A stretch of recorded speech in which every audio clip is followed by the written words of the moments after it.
প্ৰজাপতি প্ৰভু আপুনি এই জীৱ-জগত সৃজন কৰিছে আৰু আমি এই জীৱ-জগত পালন কৰিছোঁ আৰু ৰুদ্ৰই প্ৰভু অন্যায় অধৰ্ম হ'লে তাহাকে সংহাৰ কৰি সৃষ্টি ৰক্ষা কৰিছে। এনেদৰে আমি তিনিও অবিৰাম গতিত জগতখন ৰক্ষা কৰি আহিছোঁ। কিন্তু হঠাৎ আমাৰ সৃষ্টিসকলো অজানিতে ওলট-পালট হ'বলৈ ধৰিছে। কাৰণ সৃষ্টিকৰ্তাই সৃষ্টি কৰিবলৈ পাহৰিছে আৰু আমি পালন কৰিবলৈ পাহৰিছোঁ। আৰু ৰুদ্ৰই প্ৰভু সংহাৰ কৰিবলৈ পাহৰি পেলাইছে। ইয়াৰ কাৰণ কিবা বিচাৰি পাইছে বাৰু প্ৰজাপতি আৰু দেৱাদেৱ ৰুদ্ৰ? আমি এই যুগৰ শেষ কল্পত ভৰি দিছোঁ। যুগ পৰিৱৰ্তনৰ সময়ত পৃথিৱীত নানা ধৰণৰ অন্যায় অধৰ্ম অপায় অমংগল আদিয়ে দেখা দিয়ে। তাক বাধা দিবৰ কাৰো ক্ষমতা নাই, কাৰণ গ্ৰহে এফালৰ পৰা ৰাগ কৰি আহিছে। এটা কল্প শেষ হোৱাৰ লগে লগে আন এটা কল্প আৰম্ভ হয়। সেই কল্পত যদি ধৰ্ম স্থিতি ল'ব পাৰে তেন্তে তাৰ ফলতি লাভ হৈ অনাদৰ অনাবৃষ্টি দূৰ হয়। আৰু যদি অধৰ্ম স্থিতি ল'বলৈ সুবিধা পায় তেন্তে তাৰ ফলতি ভয়ংকৰ হ'ব। দুৰ্ভিক্ষ মৰামৰি গতাপতি আদি মহাপ্ৰলয়ৰ সৃষ্টি হ'ব।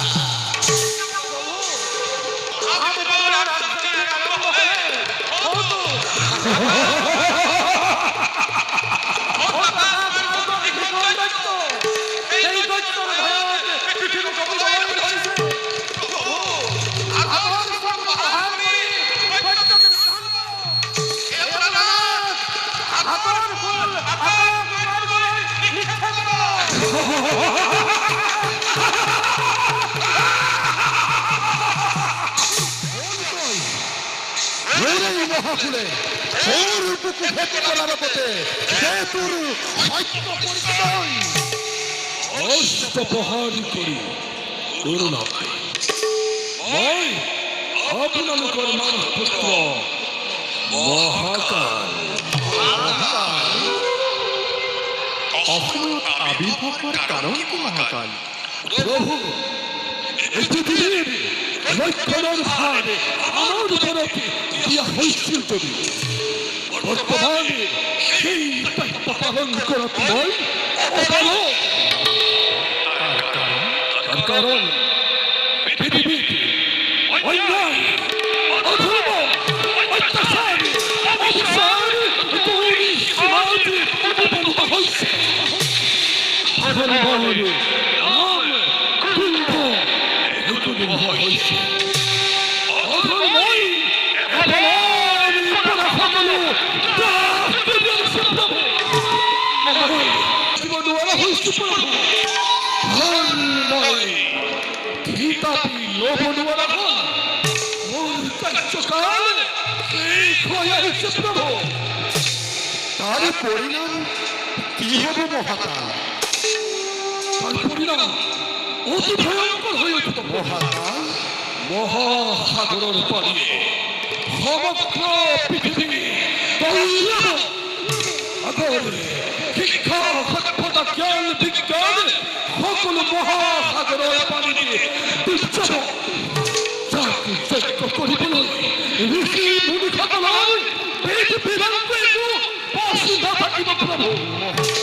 সৃষ্টি ৰক্ষা নহ'লে পৃথিৱীৰ নৰ মনুষ্যৰ কি ৰক্ষা হ'ব মহাকাল?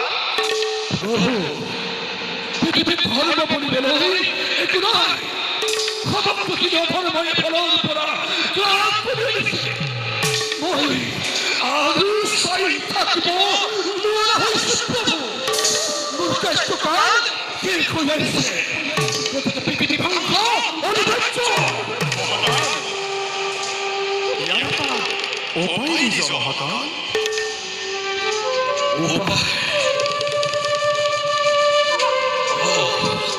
তরুপায় এ পৃথিবী হপ্পদিপদের কেবল জম্বুতিপদ মহাধর্মপ্রাণ রাজা সত্যভম এই মহাপ্রলয়ের মতো সিয়াই আর কেউ দাঁড়ায় এই পৃথিবী আর প্রলয় এই পৃথিবীতে এ মহাপ্রলয় হওয়ার আগতে প্রজাপতি ব্রহ্মায় জীবন ভরে বেদান্ত আছে সকল মূল বিসর্জন মন পাবে সংগ্রহ করি রাখো আর পিতাহুত্তর এ মহাসাগরের মাঝতে জীবন ভরে দৈত্য দাঁড়াবে রাক্ষসে মূল দাঁড়িয়ে দিব জীবত হত্যাকারী এ ফলন করা সংহারি করিব লাগিব আরে আমার কর্তব্য কি হব মহাকাল প্রভু সেই সময় সেই অবতারর হব প্রয়োজন সেই অবতার ধারণ করি আপনি সৃষ্টির সমস্ত প্রয়োজনীয় বস্তু সংগ্রহ কৰিব লাগে কিন্তু সাৱধান প্ৰভু মহাপ্ৰলয় আৰু বেছি নাই মই মোৰ কাৰ্য আৰম্ভ কৰি দিব মহাপ্ৰলয় আৰু বেছি নাই মহাপ্ৰলয় আৰু বেছি নাই প্ৰভু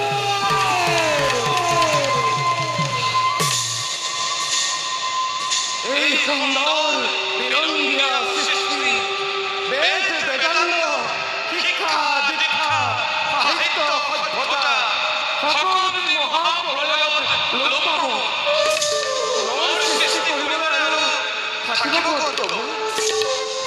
প্ৰজাপতি প্ৰভু আপুনি এতিয়াৰ পৰা কৃষ্টি সভ্যতাৰ নিদৰ্শন থকা যিমানবোৰ সামগ্ৰী আছে সকলোবোৰ এপদ এপদকৈ সংগ্ৰহ কৰাৰ ব্যৱস্থা কৰক মহাপ্ৰলয় শেষ হোৱাৰ পাছত যাতে মানৱে পুনৰ জ্ঞান লাভ কৰিব পাৰে তাৰে ব্যৱস্থা কৰক কিন্তু প্ৰভু সকলোবোৰ সভ্যতা সংস্কৃতিৰ নিদৰ্শন সংগ্ৰহ কৰাটো ইমান সোনকালে সম্ভৱ নহয় তাৰোপৰি এনে পৰিস্থিতিত কোন ক'ত পৰি আছে তাৰো কোনো ঠিকনা নাই প্ৰভু প্ৰজাপতি প্ৰভু এই সকলোবোৰৰ কিছু হ'লেও যাতে আভাস ৰাখিব পৰা যায় তাৰে ব্যৱস্থা কৰিব আৰু ৰুদ্ৰই প্ৰভু হঠাৎ মহাবল ধাৰণ কৰি এই সকলোবোৰ ৰক্ষণাবেক্ষণৰ দায়িত্ব কৰক গ্ৰহণ বাৰু প্ৰজাপতি প্ৰভু আৰু দেৱাৰীদেৱ প্ৰভু এতিয়া যাওক নিজ নিজ কৰ্তব্যত হওক অগ্ৰসৰ ভাল প্ৰভু তেন্তে আমি নিজ কৰ্তব্যত হৰ্মগ্ৰহৰ বলক প্ৰজাপতি অলপ মহাদেৱ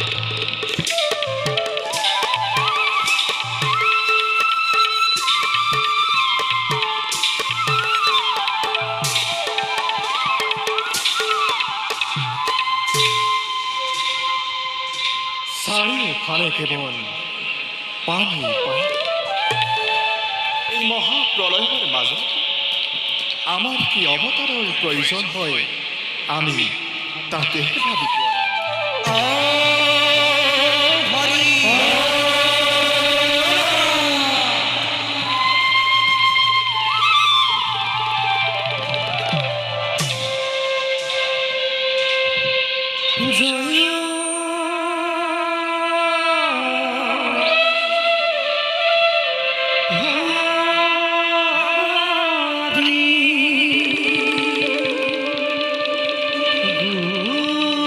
গোবিন্দ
নিত্যের দাবিতর হত সহস্র কোটি প্রণিপাত প্রভু করিব গ্রহণ।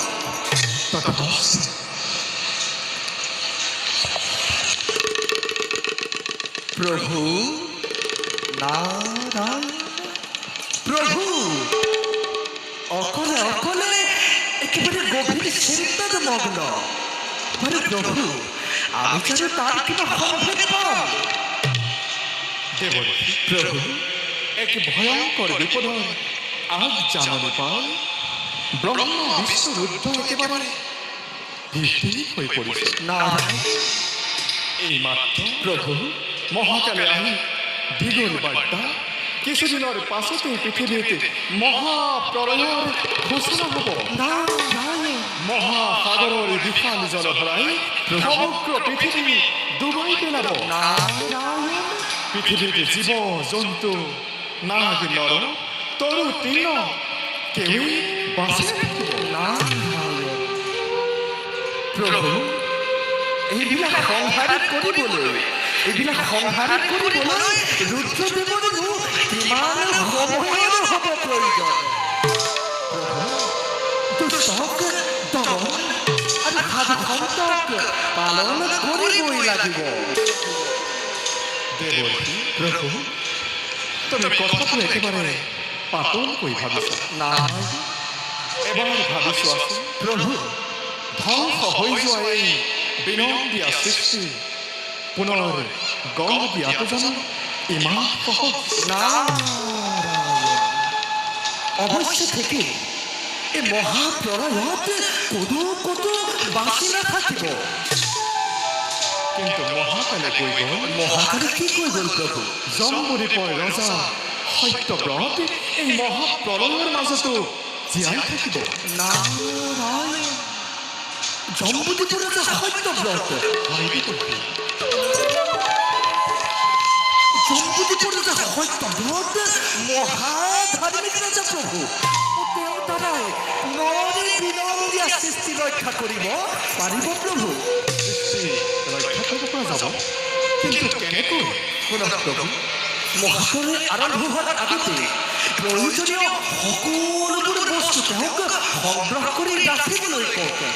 কেনেকৈ জীৱ জন্তুবিলাক ৰাখিব লাগিব আৰু সেইবিলাক যাতে ধ্বংস হৈ নাযায় তাৰ ব্যৱস্থা কৰিলে পুনৰ সৃষ্টি ৰক্ষা কৰিব পাৰিব প্ৰভু। বুজিছো দেবৰ্ষি। প্ৰভু আমি তাৰ পৰিকল্পনা কৰি আছো। নাৰায়ণ সময়ত তাকে ব্যৱহাৰ কৰিব লাগিব। নাৰায়ণ বাৰু এতিয়া যাওক দেবৰ্ষি। প্ৰভু কিন্তু মাজে সময়ে এনেকৈ বুদ্ধি ভৰসা দি থাকিবলৈ নাপাওঁ। নিশ্চয় নিশ্চয় প্ৰভু পুনশ্চবাৰ আপোনাৰ চৰণৰ ধূলি শিৰে তুলিলৈ এনেবাৰে মাতিছো বিদায়।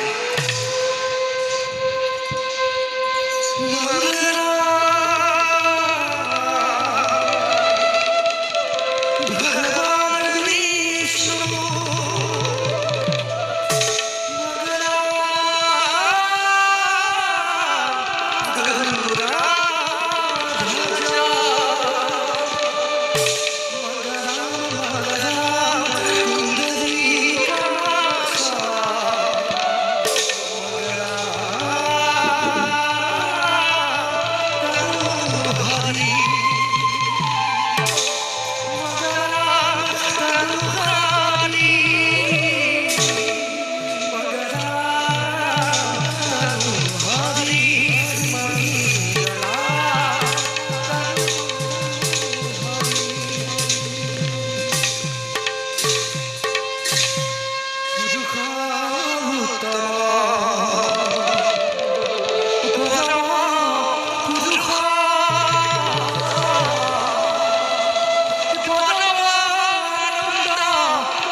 বুজিছো এইবাৰ আমাৰ নতুন অৱতাৰৰ সময় হ'ল সমাগত এতিয়া যাওঁ নিজ কৰ্তব্যত সমগ্ৰ